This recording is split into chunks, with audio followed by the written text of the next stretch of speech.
آج کی ویڈیو میں ہم 7 مشہور ایسے افعال پڑھیں گے جو حرف جر من کے ساتھ زیادہ طور پر استعمال ہوتے ہیں۔ السلام علیکم ورحمۃ اللہ وبرکاتہ، میں ہوں سلیمان قاسمی اور آپ دیکھ رہے ہیں القاسمی سروسز۔ اگر ابھی تک آپ نے ہمارے یوٹیوب چینل کو سبسکرائب نہیں کیا ہے تو پلیز سبسکرائب کریں and Facebook page follow کریں۔ آج کی ویڈیو میں 7 مشہور ایسے افعال پڑھیں گے جو حرف جر من کے ساتھ ہم استعمال کر سکتے ہیں، عربی زبان میں استعمال ہوتے ہیں۔ اس میں سب سے پہلا ہے انتہا۔ انتہا کا معنی ہے ختم کرنا، فنش کرنا۔ انتہیت من الدراستی، میں نے پڑھائی ختم کی، فنش کی۔ انتہت الام من طبخ الطعام، امی نے کھانے پکانے کا عمل فنش کیا، ختم کیا، یعنی کھانا پکا لیا۔ یتکون، یتکون کا معنی ہے بننا، مرکب ہونا۔ یتکون الطعام من الارز واللحم، کھانا چاول اور گوشت سے بنتا ہے۔ یتکون البیت من غرفتین وصالۃ، گھر 2 کمروں اور ایک ہال سے بنتا ہے۔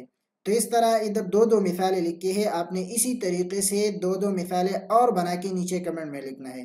تیسرا فعل ہے اقترب۔ اقترب معنی نزدیک ہونا، قریب ہونا۔ اقترب الشرطی من السارق، پولیس والا چور کے قریب ہو گیا۔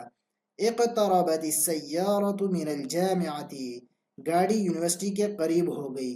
شبع، شبع معنی سیراب ہونا، بھرنا۔ شبع الطفل من الطعام، بچہ کھانے سے سیراب ہو گیا۔ لم یشبع الطالب من العلم، طالب علم علم سے سیراب نہیں ہوا۔ تتألف، تتألف کا معنی بھی ہے بننا، مرکب ہونا۔ تتألف الجامعۃ من کلیات، یونیورسٹی مختلف ڈپارٹمنٹ، مختلف کالجز سے بنتی ہے۔ تتألف الاسرۃ من 4 افراد، فیملی 4 افراد سے بنتی ہے۔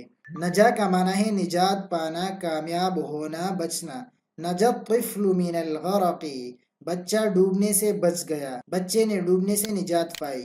نجا الرجل من الحادث، آدمی نے حادثے سے نجات پائی، آدمی حادثے سے بچ گیا۔ ہرب، ہرب کا معنی ہے بھاگنا۔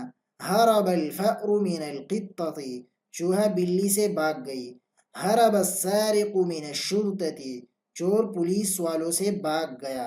تو یہ 7 افعال ہے، ہر فعل کے سامنے 2 مثالیں لکھی ہے۔ آپ نے ہر فعل کی 2 اور مثالیں بنا کے نیچے کمنٹ میں لکھنا ہے۔ اگر ویڈیو اچھی لگی ہے تو پلیز لائک کریں اور دوستوں کے ساتھ شیئر کریں اور چینل سبسکرائب کریں۔ ملتے ہیں انشاءاللہ نیکسٹ ویڈیو میں، تب تک کے لیے اللہ حافظ۔